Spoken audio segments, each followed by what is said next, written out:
You are Locked On Ole Miss, your daily podcast on the Ole Miss Rebels. Part of the Locked On Podcast Network, your team every day.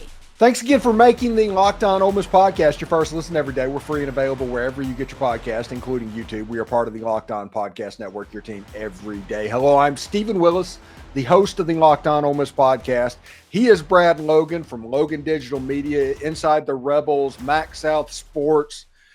Brad, is there anything that you're not doing, buddy? We enjoy the world of sports, Steven. So that's what we do. Yeah, it's just everything that comes on there is like there's Brad attached to that. So it's obviously going to be pretty good. I've been listening to your Red and Blue Crew podcast with you and David Johnson, and I've been trying to gather all the information. This has been a lightning fast start to the transfer portal for Ole Miss, and it has a chance to accelerate into week 2. What are your impressions so far, and where do you see this kind of going? Well, it happens fast, and as we record today, I know this may air maybe a couple hours later, so forgive me if something pops that we don't talk about. But Monday night, Kewan Lacey commits to Ole Miss, and that's someone that Ole Miss was after out of Lancaster, Texas. Really good. At that point, I think it was a 3-star out of 247 Sports, and it's a really good grab for Ole Miss. And I think he's going to be a huge compliment to the Ole Miss offense and Austin Simmons. The player that everyone's really looking at is Alabama's running back, Justice Haynes. He's, as we record, is on Ole Miss's campus. And so we will see what happens at that point. I know Ole Miss highly covets him very much. The question is how many running backs do you take? And if anything is any indication this year when you're playing a 15 wide receiver at running back that was a walk-on, you take as many running backs as you can get. So Ole Miss will have, I think at the end of the day, a pretty good running back room, but we just don't know right now. But everything, like you said, happens so fast. Yeah, and you have a situation. You have to figure Ahmad Hardy is going to be watching this Justice Haynes situation very carefully because I don't know what exactly. I'm not hearing anything, but it just kind of feels like Ole Miss is probably going to end up with one of those two backs. Yeah, it does. And, they're going to put the full court press on Justice Haynes. He was really good for Alabama and in Ole Miss. I know for a fact Ole Miss really would like to have him. And I don't like the word slow playing, but it feels like that Ole Miss is kind of slow playing Ahmad Hardy. So we'll see what happens in the running back room. The tight end room looks really good if you get Daquan Wright back, who had a really good year and some would argue had a better year than Caden Prescorn.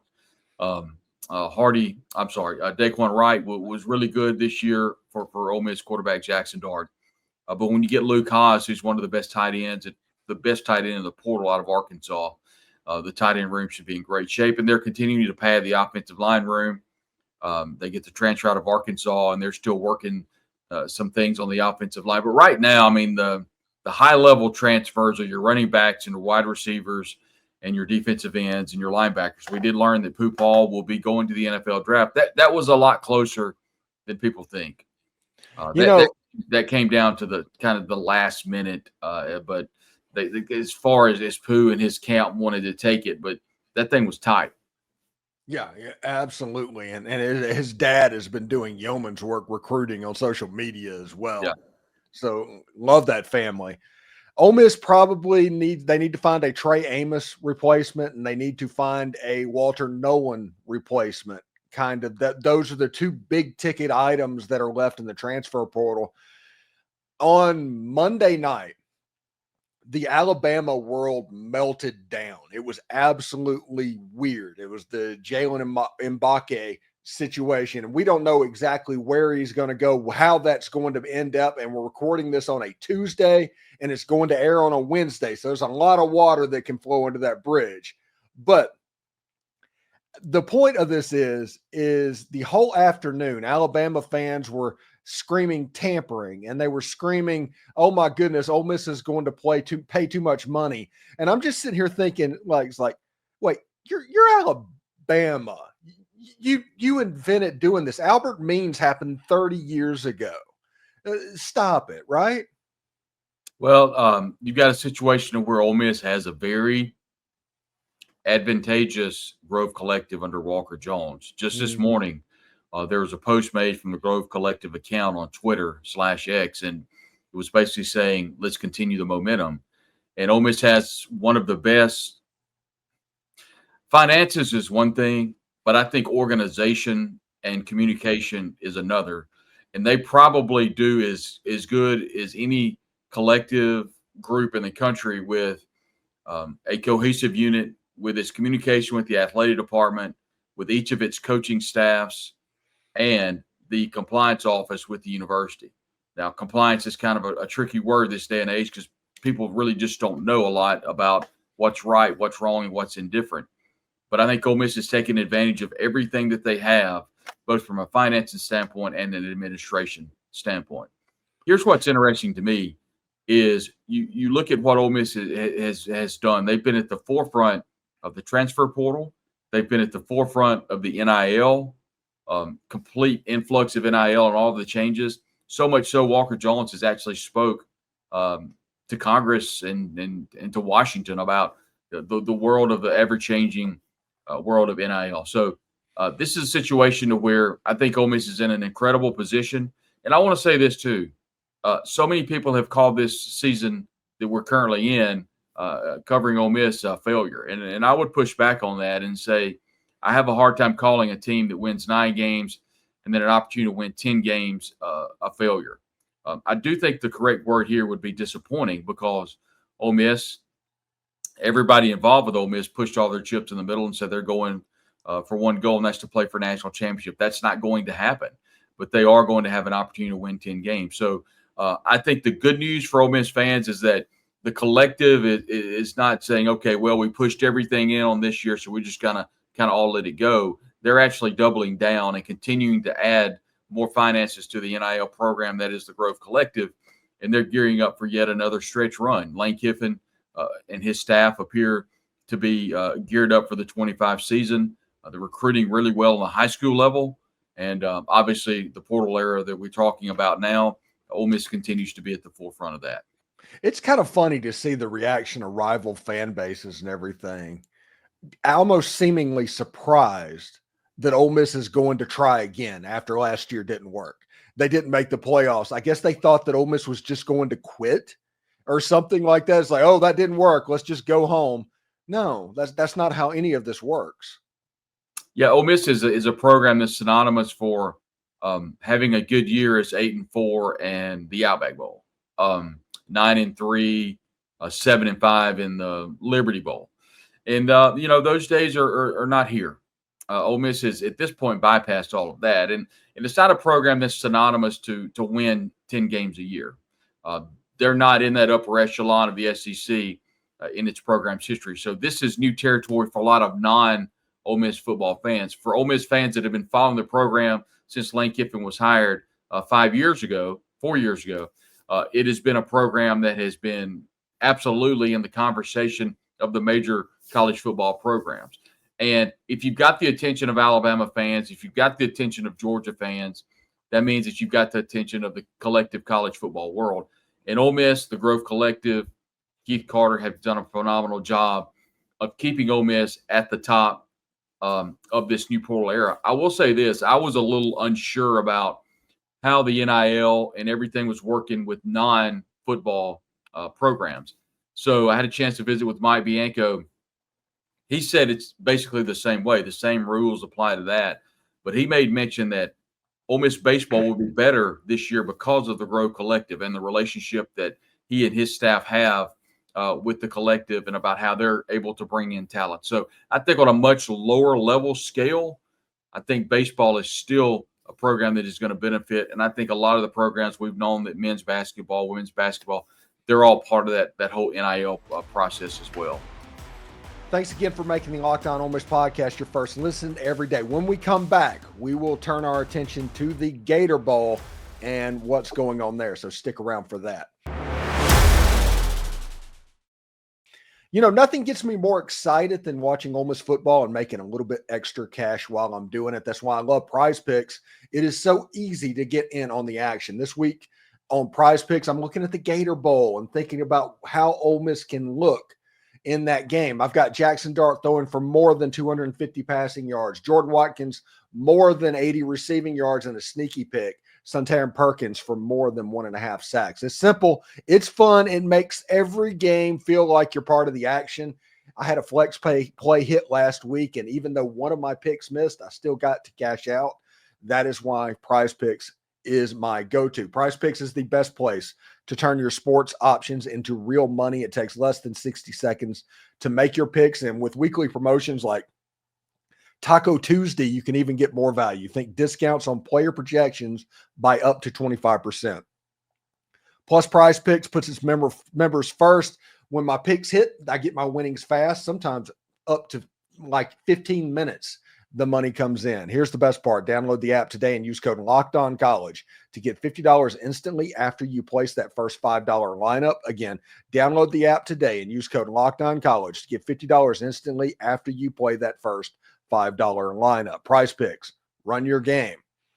And it's that time of year again. The college football playoff is back, and with the newly expanded 12-team format, it's guaranteed to be bigger and better than ever, bringing you the hard-hitting and high-flying excitement that you love. TNT sports coverage of the college football playoff begins December 21st, starting with college football kickoff show presented by AT&T at 11 a.m. Eastern. Leading into the first matchup, the Southern Methodist University Mustangs battling the Penn State Nittany Lions at noon.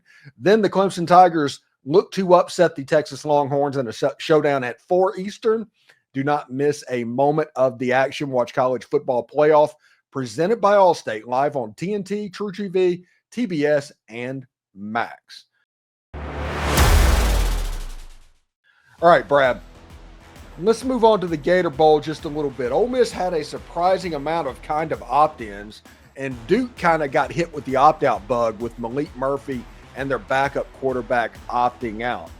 Jaxson Dart is opted in. Everybody assumed that Jaxson Dart would have opted into this game, but Jaxson is 167 yards away from the single-season passing record at Ole Miss. So he would be the holder of the career record, the single-season record, and the single-game record, which is kind of a really big deal. And this game gives Ole Miss fans an opportunity to say goodbye to some of their, I guess, heroes that they've watched over the last 4 years, but they also have a chance to see what the next level of players are. But I am very respectful of like Walter Nolan and Princely and Mommy Ellen and those guys coming back and playing. Yeah, you look at the bowl game, and Vegas right now has this as 14.5. I expect that to probably go up by kickoff. I think the perfect situation is Ole Miss gets a pretty good sized lead, and Austin Simmons can play a good bit in the second half. I think people are kind of saying that, this is a situation to where Ole Miss is just going to kind of roll the ball out and let some younger guys play. I don't think that's the case. I think Ole Miss is going to win their I know that's not the case. Yeah, Lane doesn't do that. Yeah, I think this is a situation where Ole Miss is going to come out and with Jordan Watkins coming back to play this last game, Trey Amos is coming back to play this last game, Walter Nolan is coming back to play this last game, and I'm just really, I'll be honest, I'm surprised that these players are playing in the Gator Bowl. I expected, I'm not kidding, a lot of opt-outs, and that just goes to show you the leadership that Jaxson Dart has on this team. Jaxson Dart has been incredible. He's been an advocate on and off the field for Ole Miss. He's had his struggles. Obviously, there's no need to go down that road this year. But I think at the end of the day, you look at what he's been able to accomplish at Ole Miss, and he'll go down as one of the greatest to ever play in Oxford. So he'll break a lot of records. And I think he wanted to come back to break a number of records. He's not going to say that publicly, but sure, who would not like to be in the annals of history as being the greatest in certain areas at your prospective college? And I just don't think Ole Miss fans can say enough about what he brought to the table. But here's interesting about the bowl game is I made mention that Ole Miss is going to be able to benefit from all of these practices. Now, you can get 15. I do not anticipate Ole Miss to take advantage of all 15, but I do expect them to take anywhere from 12 to 14 practices from what I've gathered. We'll know more today at our media availability as we record on Tuesday. So you'll be able to hear from Lane Kiffin later on today. But I think they're going to be able to get a lot of people some practice time. And you start looking at the portal, and the good news is you can get these people, you get these players locked up, and then you get them into the weight room and everything come January, February, and that's when you really gear up for that 25 season. And I think for a lot of Ole Miss fans that are kind of wringing their hands about this 24 season, I think it's more or less is you kind of got knocked off the horse, but you got a leader in Walker Jones and the collective, and then Lane Kiffin as head coach to where they're jumping right back on the horse. This is not a one and done thing. This is a long process that Ole Miss is going through. And once again, I've said all along that you can't just open the door of the college football playoff and run through it. Now, Ole Miss had their chance to do that. You got to get to the door first. And they've knocked that door down. They just got to walk through that door. And I think over the next couple of years, Ole Miss will have itself in a position to where if you beat a Georgia, you need to go on the road and beat a Florida team. They didn't do that this year, but I think being in that position, learning from your mistakes, and one would hope that Ole Miss and the head coaching staff of Lane Kiffin and, of course, the coordinators would learn to kind of to walk through that door. So long story short, the bowl game, I think, is big for the future of the program, not just because of the younger players getting to play, but so many people being in that position, utilizing some stuff on the road, being able to play someone like the graphic says, Austin Simmons, who had a really good year in very limited action, but he's excited. He's getting into the Twitter/X game of throwing up some GIFs and stuff when some portal players are committing. So this is a great opportunity for Ole Miss to, I think, more than anything, have some fun in the year on a good note. And from what we've understood about who Duke is going to be rolling out at quarterback and who all they're bringing in for the bowl game, if Ole Miss plays like it should play, then it should be a huge win for Ole Miss on the road in the Gator Bowl. Yeah, I think the perfect situation for Ole Miss is kind of what the Sugar Bowl was in 2015 when Hugh Freeze went down there. In the first half, completely jump on Duke. You make it like 28-0. And then you sit down, Jaxson Dart gets his curtain call, Walter Nolan gets their curtain calls, all of that stuff. And then the young players come in and start playing. Because I do think in this game, it will be important that Ole Miss gets Austin Simmons a couple of series, because all of Ole Miss's recruitment of the transfer portal right now to these wide receivers are about Austin Simmons. So everybody's going to want to see this guy play football, I think.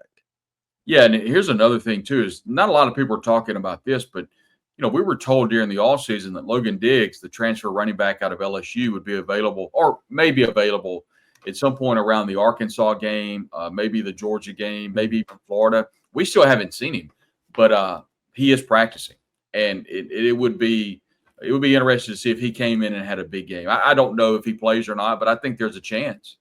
And that running back 10 carries, honestly. Yeah, I mean, I think a lot of people would like to see him. We've heard about him a lot, so it'll be interesting if we can see him. I want to see some of the younger offensive linemen play. And see how they do on the field. We've seen on the defensive side of the ball, William Eccles and Cam Franklin have got substantial carries, substantial snaps on the defensive line. So it'll be good to see them. But I'm really anticipating Suntaran Perkins to have a big game. He's someone that has broken out this year, and there's been a lot of back channels trying to get him to enter the transfer portal, and Ole Miss has done a great job. One more thing, let me say this about the portal. Not a lot of people are talking about this. Sure, Ole Miss has done a great job acquiring talent from the portal. I think the best job Ole Miss has done is keeping its roster intact. We've seen only a handful of players enter the portal, and if you're an Ole Miss fan, you're knocking on wood because there hasn't been anyone of substance that has played a lot that has entered the portal so far. Could that differ after the Gator Bowl? We'll see. But right now, Ole Miss is in a really good spot. Yeah, after the Gator Bowl, I think you got 5 more days of transfer portal to worry about people getting into the portal. So, like January 7th will actually be the deadline that Ole Miss fans need to think about. Yeah. So, thank you very much, Brad. And what have you got going on this week, bud? Just flipping the switch to basketball, and that's hard to do for a lot of us because we stay so locked into football and transfer portal, trying to get more basketball content. But with the portal going, every day, all day, and then the Lacey news dropped late last night, so it's really nonstop with the portal until it stops. You have to be kind of on top of that. So really, just staying close, paying close attention to that portal, and this Ole Miss Rebel basketball team is really good. They've got a big opportunity in Memphis in a couple of weeks, and that's going to be huge on the resume. All right, Brad Logan from Inside the Rebels, Logan Digital Media, Max South Sports, and basically all over sports across the state of Mississippi. Thank you very much for coming on the show today. And thanks to everybody else for making the Locked On Ole Miss podcast your first listen every day. We're free and available wherever you get your podcast, including YouTube. We're part of the Locked On Podcast Network, your team every day. For Brad Logan, I'm Steven Willis. I hope everybody has an excellent Wednesday. And, of course, a Merry Christmas if this is the last time we see you. So take care.